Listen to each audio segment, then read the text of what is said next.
Oi, pessoal. Para o nosso tema de hoje, eu resolvi mostrar aqui para vocês um desenho das antigas, tá certo? É um desenho lá que foi feito numa das folhas da Casa Branca e isso está nos levando lá para os anos 80.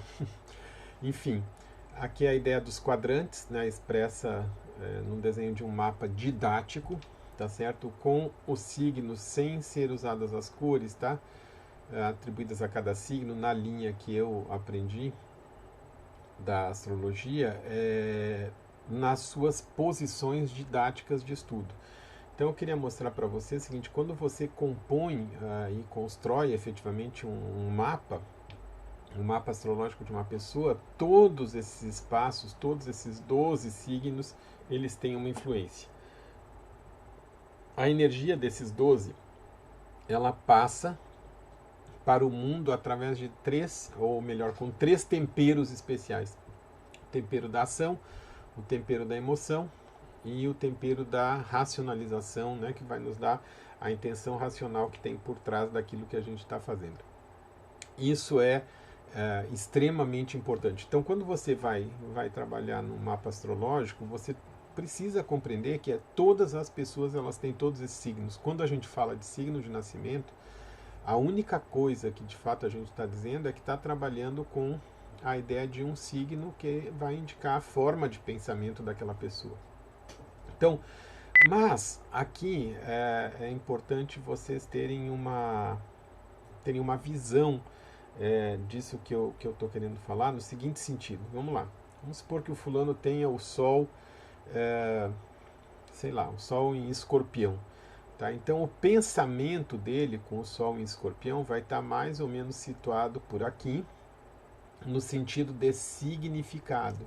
E isso nos dá um elemento muito grande, vamos dizer assim, de reformação, de purificação, de reforma, desculpa, né? A palavra não é reformação, mas de reforma da pessoa.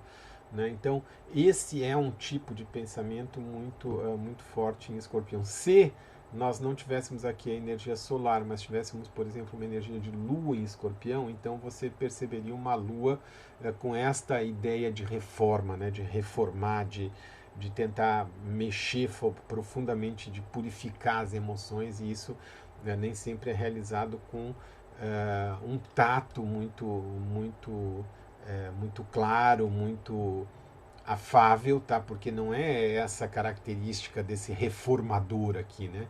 Dessa reformação, né? Reformação, vou reformar novamente, né? Quer dizer, isso é muito característico dessa energia de Escórpio, né? Pura lá, né? Sem nenhum planeta mexendo nessa energia, sem nenhum aspecto cruzando lá por essas vibrações.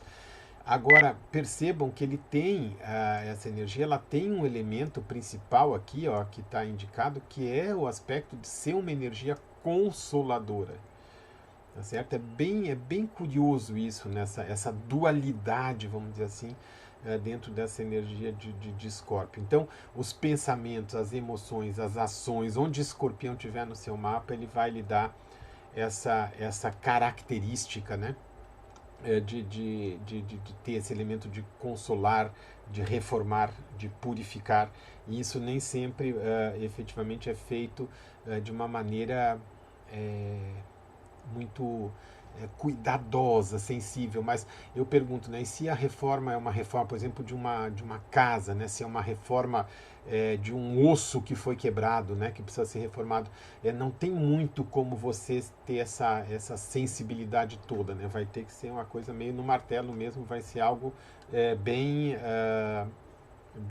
intenso, né? Então isso é um ponto que a gente precisa de fato compreender. Mas essa mesma energia que nós estamos falando aqui, ela pode ser atribuída a outros elementos. Vamos pegar aqui, por exemplo, um signo, o oposto, né? O signo de Touro, por exemplo, que está aqui, né, na sua posição básica do mapa. Né? Vamos supor que o fulano tenha o Sol em Touro, então todo o tempero de racionalidade dele vai ser um tempero estimulador, né? Olha aí, ó, vai ser um tempero formador, né? Não é um tempero reformador, é formador, vai ser um tempero de poder. É isso que ele vai trazer, vamos dizer assim, para nós no mapa astrológico. Mas não é só a pessoa que nasceu no signo de Touro. Isso é a parte mental dela. Se a emoção dela estiver lá, a emoção dela vai ter esse elemento estimulador. Né? Se o comportamento dela estiver lá, porque o ascendente é Touro, então ela vai ter essa capacidade, essa força, esse poder de realizar, né, inerente ao eu. E assim em outras áreas do mapa, né? Quer dizer, se ele tiver isso, por exemplo, na casa de filhos, então vai tender a se relacionar energeticamente, vibracionalmente com os filhos através dessa energia. Sempre, tudo isso que eu estou falando, sempre passando pelos três signos fortes, tá? Imagina que há um grande encanamento de energia e esse encanamento sempre vai desembocar em três saídas, tá? E essas três saídas vão envolver comportamento, elas vão envolver a racionalidade, que é aplicada sobre aquele fenômeno que está sendo analisado, e a emoção sobre aquele fenômeno que está sendo mexido. Então isso é muito, muito importante que vocês entendam isso, tá? Então, por exemplo, lá vou eu de novo, meu mapa astrológico, tá? Tem lá, vocês vão ver assim, ó, aqui nesse lugar aqui, vocês vão ver o signo, aqui vocês vão ver para mim o signo de Sagitário, né? Já que é o meu ascendente aqui, tá certo? Mas aqui, né? Aqui vocês vão ver o signo de Sagitário, mas a minha lua está posicionada no signo de Peixes, né? Tá? E o meu Sol, minha racionalidade está posicionada no signo de Aquário. Então, para qualquer coisa que eu vou fazer na vida, vai passar pelo meu movimento sagitariano de ação, pela racionalização aquariana e pela emoção pisciana. Tá vendo? Então, são essas nuances que vão dando essas diferenças, né?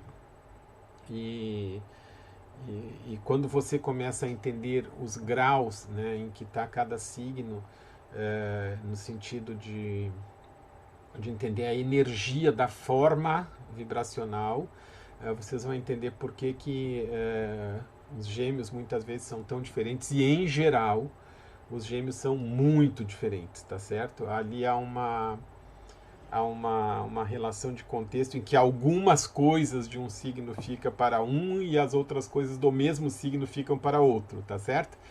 Então você pode tem que descobrir qual foi das duas crianças nascidas no mesmo horário que, vamos dizer assim, ficaram com algumas das características dos signos. E nem todas as pessoas, elas mostram todas as características do signo.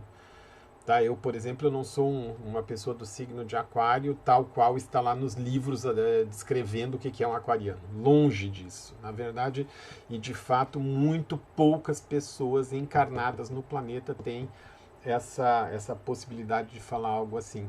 Né? Ah, eu sou um aquariano. Digo, não, ninguém é um aquariano, né? Todo mundo tem essa vibração, mas só pelo fato de estar nascido, de ter chegado num corpo, já desfaz um pouco dessa pureza, vamos dizer assim, de cada signo. Mas esse é um outro assunto. Tomara que tenha ajudado.